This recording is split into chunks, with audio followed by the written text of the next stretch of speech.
Hello everybody. So another week, another road trip to Galesburg, Illinois for work.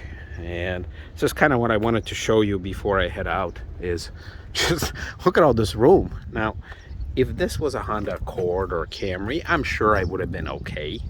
But man, look at this. I got enough clothing to last me a week. Well, 4 days in this case, but let's just call it a week.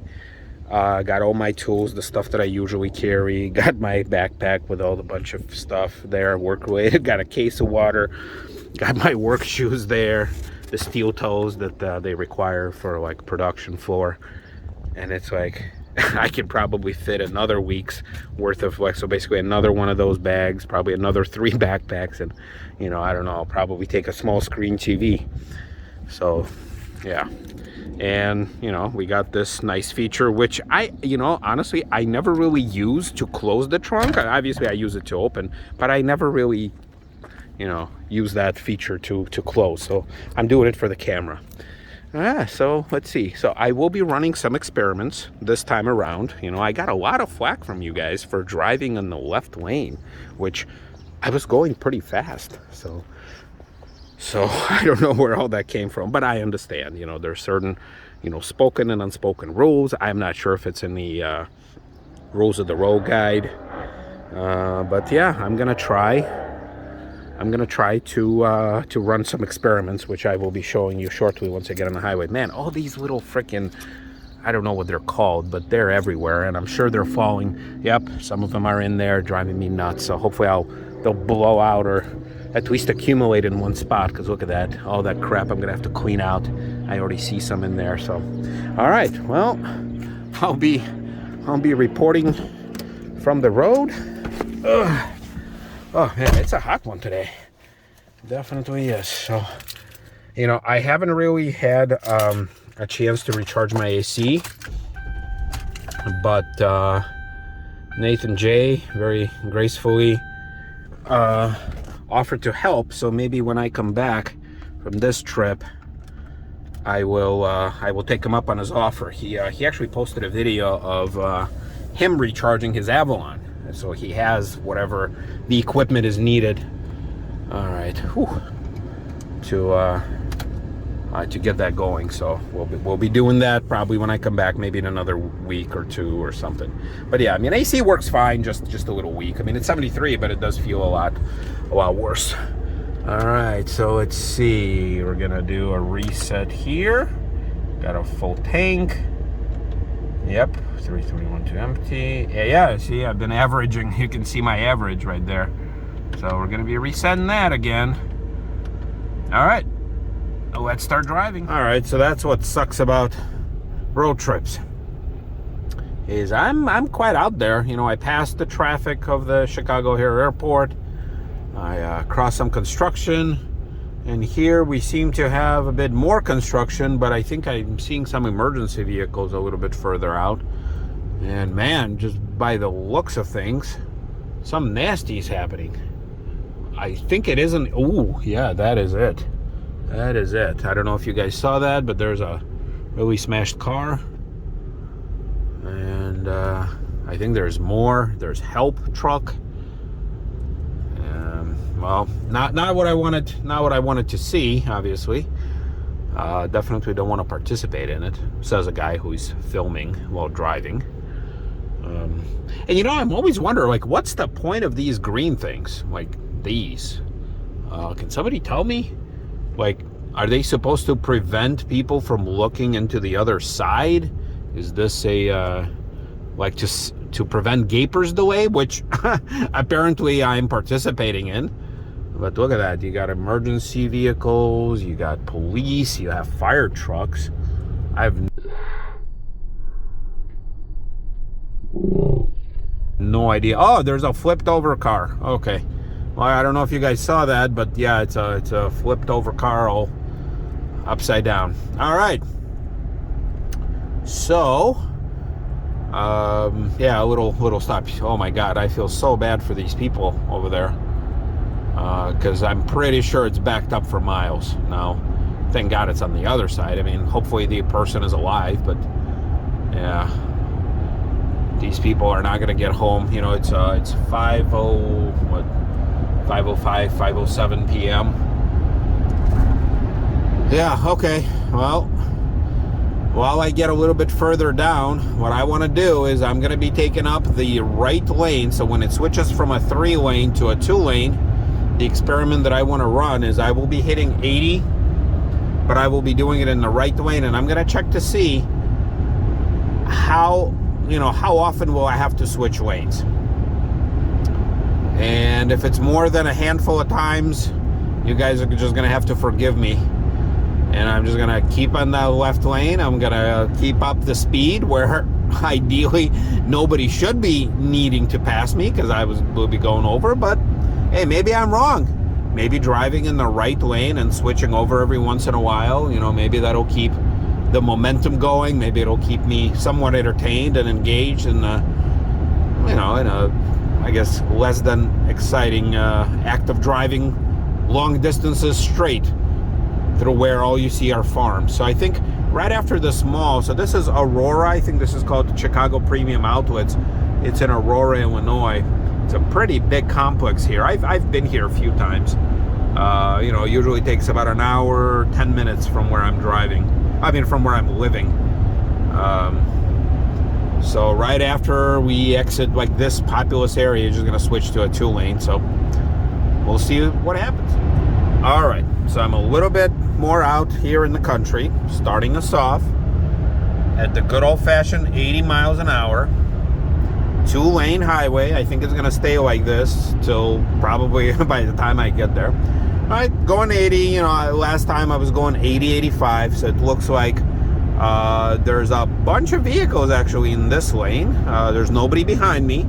Well, you guys can't see that, but all right. Well, you're going to have to trust me. There's nobody behind me. And we're going to... I don't know. How are we going to do this? At which point do I decide to get in the right lane? You know what? I'm gonna drive until somebody's actually behind me. How about that? Right? I'm gonna just keep hogging the left lane. When somebody approaches me, then I will switch over like you all told me I should. And yeah, we'll let them pass, and then I'll keep driving in the right lane until it's time to get up to somebody who's driving slower, and we'll take it from there. All right, and I love using the cell phone in this case because it has a pause button. So I can do this a lot better than with GoPro. And actually this time around, I didn't even take a GoPro with me. All right, so here, this is also where I think where we hit 70 miles an hour, where if I go a little faster, I'm not as afraid of, going 85 or closer to 90 versus when the speed limit is 55 near major, metropolitan area. Okay, here we go. All right, so actually nobody was behind me for for a few minutes, so I got bored. So I switched over to the right lane. There's a car behind me. Well, once again, I don't know how to film this where you guys can see it, but so you have to trust me. There's, I think, a Tiguan behind me. I hit my 85. I hit my cruise control. And we're just cruising along. The sky's a lot better now. When I left, it was pretty dark. I was afraid I was going to hit a big thunderstorm, but it didn't happen.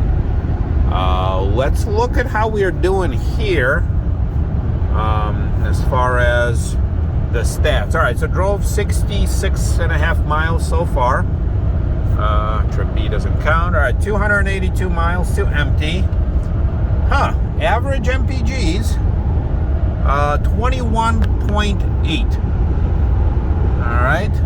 So not bad, but I have a feeling because I was back there, I was driving, probably at some point below even the speed limit, and I cruised a while, so yeah. And then, that MPG bar thing, it's always in the middle. It never gets, I don't know how to prevent it. Even with the phone, it's flickering, but yeah, it's in the middle, so it can't really do much. All right, so let's switch back. Yep. All right, so coming up to some car. Once again, cruising 85, signal change. Well, I guess it's not too bad. So maybe I'm going to be the good steward of the road, but you see here I'm going to have to pass a few cars. And Yeah, because if I switch back now, I'm just gonna have to change it. So obviously these vehicles are going slower than 85. So yeah, and I guess that's my biggest thing about this whole experience, is that I don't like changing lanes. Like, I'm the type of driver who, you know, once I kind of set the cruise control and just kind of get your heading, and you get your hood ornament kind of pointed a certain direction, I don't like the whole changing lanes thing. And I understand there could be some rhyme or reason behind it. I get it. I didn't invent the rules of the road. But yeah, that's just not my style of driving. Keep in mind, you know, this year, August 15th, is going to hit when I'm going to be 20 years driving. I got my driver's license the day I turned 16. So, and I'll be 36 in this August. So 20 years of driving. And I don't know, it's just kind of how I drive, for better or worse. Not the best driver out there, but I'm definitely not the worst driver. So, all right. So after I pass this red thing, whatever it is, some sort of a Mitsubishi Endeavor, I think. Wow, there's actually no cars. So, all right, I'll be switching back. All right, everybody. So here is where we are. I've learned something today, and this is something that, like I said earlier, I've been driving at this point almost 20 years, and this is the difference between driving always in the left lane and then sticking to the right lane and then switching over where you have to pass, which looks like I will be doing shortly because I'm coming up to this van that's up front. So this is what I learned. So driving in a right lane and switching over when you need, there's one good benefit to that, and that is it keeps you on your toes, literally. Because, you know, as you're hitting the cruise control, which I'm not doing at this moment, you know, you kind of tend to zone out. So like even if there's nobody behind you and you're going into the left lane, just the whole idea of kind of paying attention to the road where you're, you know, about to, you know, hit somebody in front of you, which if I continue at this trajectory, I will be doing. So it keeps your attention. It keeps you more focused. So you see, I see an obstacle coming up. Click the left. You see, I'm zoning out right now. Click the left, kind of increase your speed. Looks like it's some sort of a trailer right here. Reflection. It's a little mini house on wheels. Nice pickup truck pulling it. So yeah, so that's really what it does. You know, it keeps you from kind of falling asleep, which I wasn't going to. I got a good night's sleep. But it also keeps you, you know, engaged with the road, because if you just click your cruise control there and for a couple hours just go nonstop, even if nobody is passing you, yeah, it will kind of have an effect of you being zoned out. So I learned something. Seriously, I drove from Illinois to Florida. I drove to New York. I drove to Niagara Falls there, just in New York in general. I drove to Las Vegas from Illinois, from, you know, North Chicagoland area. And yeah, this was my style of driving. Now, every once in a while, I had a co-pilot who would switch with me, and so there's that. But yeah, I learned something. So now to say that I'll never drive in the left lane ever again, you know, for as long as I live, you know, I don't want to make a promise that I can deliver on, but in general, yeah, like this. You see right there. Oh, there's police. And I hope I did not trigger radar. See, a lot of people told me get the radar that would warn you of this, but nah, I don't want to. The one time I got a speeding ticket was when I was going to some sort of a museum in Indiana. This is probably 12, 15 years ago. And I borrowed my dad's radar, and that's when I got the ticket. So yeah, so we're not going to do that, but we will overtake this Explorer, and we'll keep going. All right, so I'll show you the end result when I get there, and then I do plan on showing you more of the cars of Galesburg, because I did see a lot of American cars there. You know, it seems to be a pattern where a lot of, you know, smaller towns, especially in the Midwest, but I'm sure it's popular elsewhere, they tend to go, you know, American car, even though American cars, you know, they're not American, at least any of the modern ones. So, all right, I'll show you when we get there. All right, and just like that, we made it.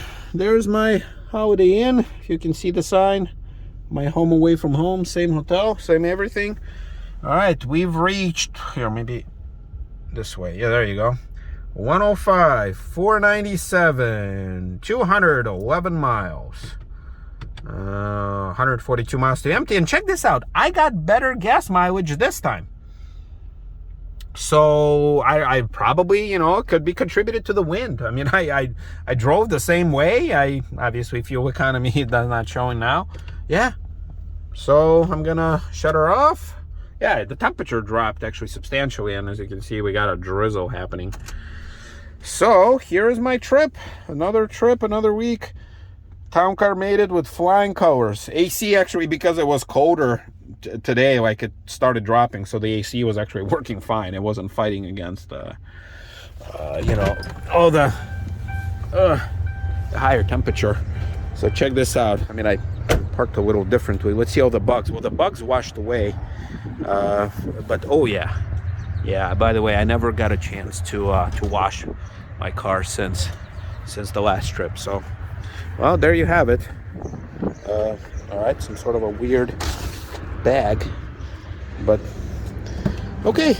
So gonna be gathering my things, heading down for some well-deserved rest, and then please join me next time for some American car exploration, or any interesting car exploration. We'll see you next time.